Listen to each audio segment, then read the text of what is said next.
a lot needs to be done to achieve that, and it will not be easy. But it's not easy for the Russians to actually get back what the Ukrainian armed forces took from them, because the Ukrainian forces have regained 50% of the territory that Russia took in the beginning of the war. So they're now chipping away on that, the Russian forces, but it's not strategic advances, it's not strategic successes. So for the moment, the meeting between Putin and Xi is not the reason why things have changed in Ukraine. We'll go to Reuters next. Oh. Andrew Gray from Reuters. Question to both of you. Did you hear any commitments around the table today to give Ukraine additional assistance, particularly when it comes to air defence? That's something that the Ukrainians have been asking for weeks, if not months now. You have both said, or certainly you have said, Admiral Bauer, and Secretary General has also said, that if it's a choice between NATO guidelines and helping Ukraine, they should help Ukraine. But yet, some of the people around that table don't seem to be making that choice. So do you see any change in that? There is a very prominent example, and that's Germany. They are going to give a third Patriot system to Ukraine, which is extremely important for the air defense of Ukraine. There is a lot of things happening at this moment. I'm not going to talk in detail on what was discussed, but I'm convinced that we will see in the near future some serious improvements in the ammunition that Ukraine will receive. There is a lot of discussion ongoing on also, let's say, creative solutions in terms that nations try now to work together to find a complete system. So if one has the sensor and another one has the shooter and the third one has the ammunition, that together they make something, they come up with a solution for Ukraine. It is important, though, that, and that is something that is discussed regularly in the Ukraine Defense Contact Group, is that nations not only promise to deliver certain things, but that they also announce for Ukraine at what time, within how much time they actually are going to be able to deliver it. So it's not just the promise, but it is also, in the end, of course, the ammunition and the systems that the Ukrainians need. So I think that is something that has to improve. There was a delay for a lot of reasons that we know, but I think we see now that there's practical help on its way to Ukraine. And I heard a number of chiefs of defense talk about deliveries within days or a week, things like that. So I think the Ukrainians, not only we, but the Ukrainians will see improvements in the deliveries. It's probably also worth pointing out that with regard to the meeting today, that was a meeting of NATO chiefs of defense, and NATO is not the exclusive or exhaustive list of donors to Ukraine. So there are plenty of other countries out there that are working hard toward the ends you described, especially about ground-based air defense. Bloomberg. Natalia Drozdiak from Bloomberg. I wanted to come back to the question on the battlefield in Ukraine, if I may, just to elaborate a bit. What do you assess is Russia's objective with their latest push in the northeast? I mean, can this also be viewed as the start of the expected Russian summer offensive, or do you expect another bigger push at some point in the coming weeks? Thanks. Sure. Well, you never know for sure what an adversary is going to do or what they intend to do. Clearly, they're attacking southward toward Kharkiv. Clearly, they intend to take back some of the territory that they lost last year in Ukraine's spectacular rout of their forces. The exact sequence and how they're going to do that may not be entirely clear yet, and it's best to leave things like that to our Ukrainian colleagues to puzzle out and probably not share how much they know about the other side's intentions. Is this the summer offensive? One can never be sure.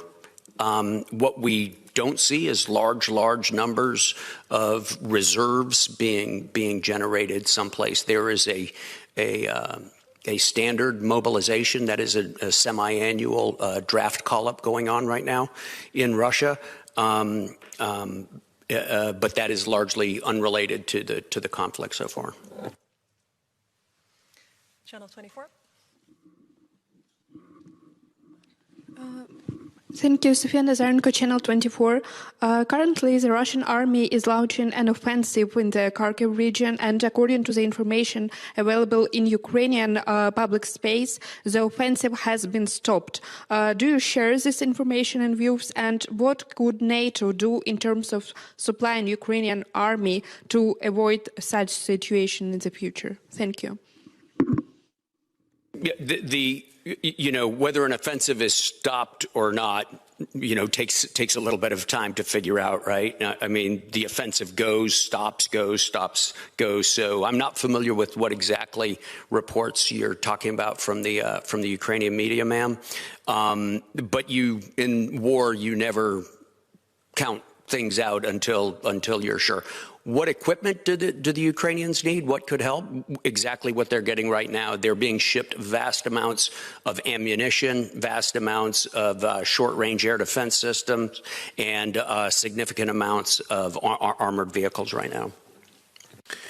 And I think it's important to understand and to explain. Whatever we do not necessarily will prevent the Russians to do something. So it's not that we can prevent actions of the Russians. What we can do is to make sure that the Ukrainian armed forces are prepared to the maximum and are having the right equipment and the right ammunition to counter any offensive of the Russians. The things we do and how we help the Ukrainians is not necessarily stopping the Russians. In terms of deterrence, it's past that, because the war has started and the war is now, as I said, in the 813th day. So you cannot deter anything. The Russians will continue because they haven't achieved any of their strategic goals. That's why they continue. And that's why Ukraine has to continue, apart from the fact that they want the territory back that was taken from them. So, Okay, Wall Street Journal. Thank you. Dan Michaels with the Wall Street Journal. I'm curious what within NATO you're learning about Russia's ability to learn from its early mistakes and disorganization. Well, we hear what you're saying today, that they don't appear to have the strategic capability to make a breakthrough in a big way. They do seem to have reorganized a bit. So, as an organization that spends a lot of time observing the Russian military, what sorts of things are you learning? Thank you. Yeah, clearly from the initial setbacks, Russia, like any army, sat back, figured out what problems they had and attempted to correct them. In some cases, Dan, they've successfully corrected things. In some cases, they've made improvements. In some, they've been unable to. And it's the task of the Ukrainian armed forces to find those areas that haven't been improved and exploit them, and to defend against those things that have been improved. But the Russian military has proven itself to be an organization that is prepared and able to correct its mistakes and to move forward, and has demonstrated a certain amount of resilience in that regard. However, war is a competitive venture, and what you do is only important relative to what the other side has done.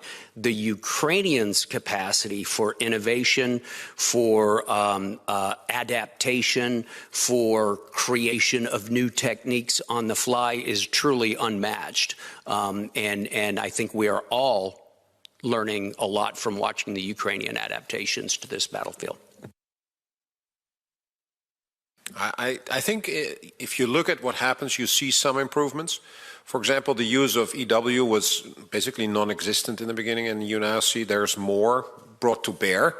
And we were surprised, actually, that it wasn't used earlier. Logistics is probably a little bit better than in the earlier part of the war, because they didn't think about it, because they thought it was a 3-day war.